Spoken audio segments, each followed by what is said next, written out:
بسم اللہ الرحمن الرحیم قال رسول اللہ صلی اللہ علیہ وآلہ وسلم حسین منی وانا من الحسین، حسین مجھ سے ہے اور میں حسین سے ہوں۔ وقال رسول اللہ صلی اللہ علیہ وآلہ وسلم ایضا الحسن والحسین سید شباب اہل الجنہ، حسن و حسین یہ میرے دونوں بیٹے سردار جوان جنت کے سردار ہیں۔ آج جوانان جنت کے سردار کی نبی میں کھڑے ہوئے ہیں، ان کی بارگاہ میں کھڑے ہوئے ہیں۔ سامنے مولا حسین آقا حسین کا مزار مقدس ہے اور یہ سامنے مولا عباس علیہ السلام کا مزار مقدس ہے۔ آج ہم سب کو یہ سعادت نصیب ہوئی ہے، حضرت کی رہبری میں ان کی قیادت میں آئے ہیں، تو آج اس پاک مقدس سرزمین کربلا میں کہ جس کو جنت کا ٹکڑا کہا جاتا ہے، اور یقیناً وہ جنت سے کم تھوڑی نہ ہوگی کہ جہاں پر جنت کے جوانوں کے سردار سو رہے ہوں، قیام فرما رہے ہوں، وہ جگہ جنت سے کم نہیں ہے۔ تو آج ہم سب کو بھی خوش نصیبی ہے کہ ہم لوگ یہاں پر آئے ہیں۔ علماء عرفان کہتے ہیں کہ کربلا انسان 3 وجہ سے آتا ہے۔ پہلی وجہ یہ کہ اس کے حق میں کوئی خاص دعا اس کے والدین کی قبول ہوئی، جس کے صدقے میں حضور پاک نے اللہ نے ان کو یہاں پر بھیجا۔ دوسرا یہ کہ اس نے اپنی زندگی میں کوئی ایسا اچھا کام کیا، نیک عمل کیا کہ جس کے بدولت اللہ نے تحفے میں ان کی یہ زیارت نصیب کرائی ہے، یا پھر ان کی نسل میں کوئی تڑپتا ہوا دل میں آقا حسین کی زیارت لیے ہوئے چلا گیا، نہیں آ سکا کربلا میں، تو اللہ نے اسے نیابت میں یہاں بھیجا ہے۔ بہرحال آج ہم سب کو یہ خوشی اور یہ سعادت مل رہی ہے کہ ہم آج حضور پاک کے نواسے کی بارگاہ میں کھڑے ہیں، وہ حسین ابن علی کہ جس کے بارے میں رسول پاک نے فرمایا تھا، اے ام سلمہ یہ خاک کربلا ہے، اس کو اپنے بوتل میں رکھ لو، اور جب یہ خون سے رنگین ہو جائے تو سمجھ لینا میرے لال حسین کو شہید کر دیا گیا۔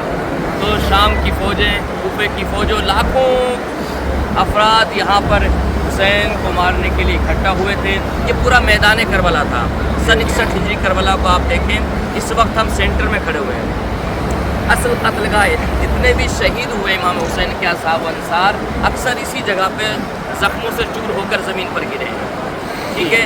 یہ پورا میدان تھا۔ آپ انشاءاللہ کل جائیں گے وہ مقامات دیکھیں، خاص طور سے کہ جہاں پر امام حسین اسلام پر ظلموں کی انتہا ہو گئی، 3 دن کا بھوکا پیاسا حسین کو مارا گیا اس طریقے سے کہ شمر ملعون سینے پہ سوار تھا، اور امام حسین نے کہا تو مجھے قتل کرنا چاہتا ہے، تو مجھے قتل کیوں کرنا چاہتا، مجھے چھوڑ دے، میں اپنے نانا رسول خدا سے تمہاری شفاعت کروں گا۔ لیکن جن پر شیطان سوار ہوتا ہے ان کو کچھ سمجھ میں نہیں آتا۔ حلق کاٹا گیا ہے، 13 ضربوں سے ملعون نے امام حسین کا گلا کاٹا ہے۔ یہ سوچنے کی بات ہے کہ آج ہم سب یہاں پر جمع ہوئے ہیں، ایک حسین کو ہزاروں یزیدیوں نے مارا۔ یہ آج کی کربلا ہے، ہم سب یہاں پر موجود ہیں، خراج عقیدت پیش کریں گے۔ حضرت یہاں پر موجود، آپ کے سامنے بیانات ہوں گے انشاءاللہ۔ یہ ایک بھائی کا روزہ ہے، مولا عباس، اور یہ سامنے دوسرے بھائی مولا حسین۔ ان دونوں روزے کے درمیان کو بین الحرمین کہا جاتا ہے۔ کہتے ہیں کہ جب یہاں سے ایک بھائی سے دوسرے بھائی کی بارگاہ میں جائیں تو انکساری کے ساتھ، جیسے حضرت بیان کر رہے تھے، انکساری ایک اپنے اندر اعلان ہونا چاہیے کہ ہم ایک ظلم والی جگہ پر، ایک مصیبت والی جگہ پر، کہ جہاں پر رسول کے نواسے کو تنہا مارا گیا، جن کے چھوٹے چھوٹے بچوں کو یہاں پر شہید کر دیا گیا، جن کے اہل خانہ کے سروں سے چادریں چھین لی گئی۔ یہ ایک مصیبت، لاشیں بکھرے پڑے ہوئے تھے، کوئی دفنانے والا نہیں تھا۔ 3 دن کے بعد حسین کا لاشا دفنایا گیا ہے۔ تو آج اصل کربلا، اصل مقتل میں آپ لوگ کھڑے ہوئے ہیں، بس احساس کرنا ہے کہ ہم کہاں پر آئے ہیں۔ حضور پاک کو ان کے بیٹے کا پرسہ پیش کرنا ہے، ان کو سلام پیش کرنا ہے، یہی ہماری جو ہے آخرت کی سعادت مندی ہے۔ آپ جب اندر جائیں گے مولا عباس کے روزے میں، آپ پھر تھوڑا سا نیچے کی طرف اترتے ہوئے جائیں گے تو سب کے لاشیں امام زین العابدین نے دفن کر دیے تھے، اور جب مولا عباس کے یہاں پر پہنچے تو ان کی وصیت کے مطابق یہیں پر مولا عباس کا لاشا دفن کیا گیا۔ یہ ترائی تھی، اس کے ادھر دریا تھا، یہ دریا بہ رہا تھا۔ کل آپ جائیں گے انشاءاللہ زیارت کرنے کے لیے، دریا دیکھیں گے کہ جس جگہ پر دریا بہ رہا تھا اس زمانے میں، اب تو 8-10 کلومیٹر دور کے فاصلے پر ہے، اس زمانے میں جو بہ رہا تھا اس کو وہاں تک بہ رہا تھا، جس کو نہر القمہ بھی کہا جاتا ہے۔ یہ ترائی تھی۔ ترائی کا مطلب ہوتا ہے دریا کے پاس کی وہ جگہ جہاں نمی ہوتی ہے، ڈھلان۔ آپ جب دریا پہ جائیں گے تو ڈھلان پایا جاتا ہے، تو اس وجہ سے مولا عباس کا لاشا یہیں پر دفن کیا گیا۔ دوسری وجہ یہ کہ اتنا ظلم ڈھایا گیا تھا۔ ایک بھائی کی مثال، ایک بھائی کی وفاداری یہ ہو سکتی ہے، جب تک زندہ رہے حسین کا دفاع کرتے رہے، اپنے بھائی کی مدد کرتے، ہاتھ کٹ گئے پھر بھی مدد کرتے رہے، آنکھ میں تیر لگا پھر بھی مدد کرتے رہے، سر پہ گرز مارا گیا جب جا کے زمین پر گرے ہیں، اور پھر اتنے وار کیے ہیں کہ مولا عباس کا لاشا ٹکڑوں میں تقسیم ہو گیا تھا۔ اس وجہ سے گٹھری باندھ کر کے ایک سب سے چھوٹی قبر مولا عباس کی بنائی گئی، تو یہیں پر دفن کیا گیا۔ دوسری وجہ یہ کہ لاشا اٹھا نہیں سکتے تھے تو ایک گٹھری میں سمیٹ کر یہیں پر دفن کیا گیا۔ جب آپ مولا حسین کے روزے پر جائیں گے تو وہاں بھی ڈھلان کا محسوس کریں گے، اس لیے کہ جب آخری وقت آیا تھا تو یہ مولا حسین نے اپنے گھوڑے سے کہا تھا کہ مجھے نشیب میں لے کر جاؤ۔ نشیب کا مطلب یہ ہوتا ہے چاروں طرف سے زمین اونچی ہوتی ہے، ایک گڑھا ٹائپ کا زمین پر ہوتا ہے جہاں سے کچھ دکھائی نہ دے۔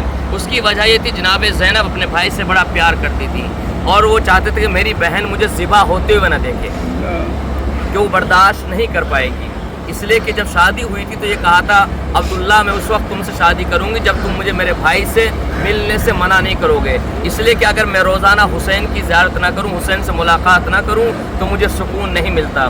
اسی وجہ سے اپنے بھائی کے ساتھ کربلا بھی آئی ہیں۔ تو جب نشے میں پہنچے یہ وجہ تھی، جب آپ جائیں گے وہی قتل گاہ امام حسین، جب اندر داخل ہوں گے آپ تو بڑی زری کے اندر 3 قبریں ہیں۔ آقا حسین کی لاش مبارک ہے، قدم میں ان کے بیٹے علی اکبر کا جنازہ ہے، اور سینے پر سب سے چھوٹے شہید کربلا کے جناب اصغر کا لاشا دفن ہے۔ وجہ شاید یہ ہو کہ سب سے چھوٹا تھا لیکن ظلم کی انتہا سب سے زیادہ کھائی گئی، 3 بھال کا تیر چھوٹے سی گردن پہ مارا گیا تھا۔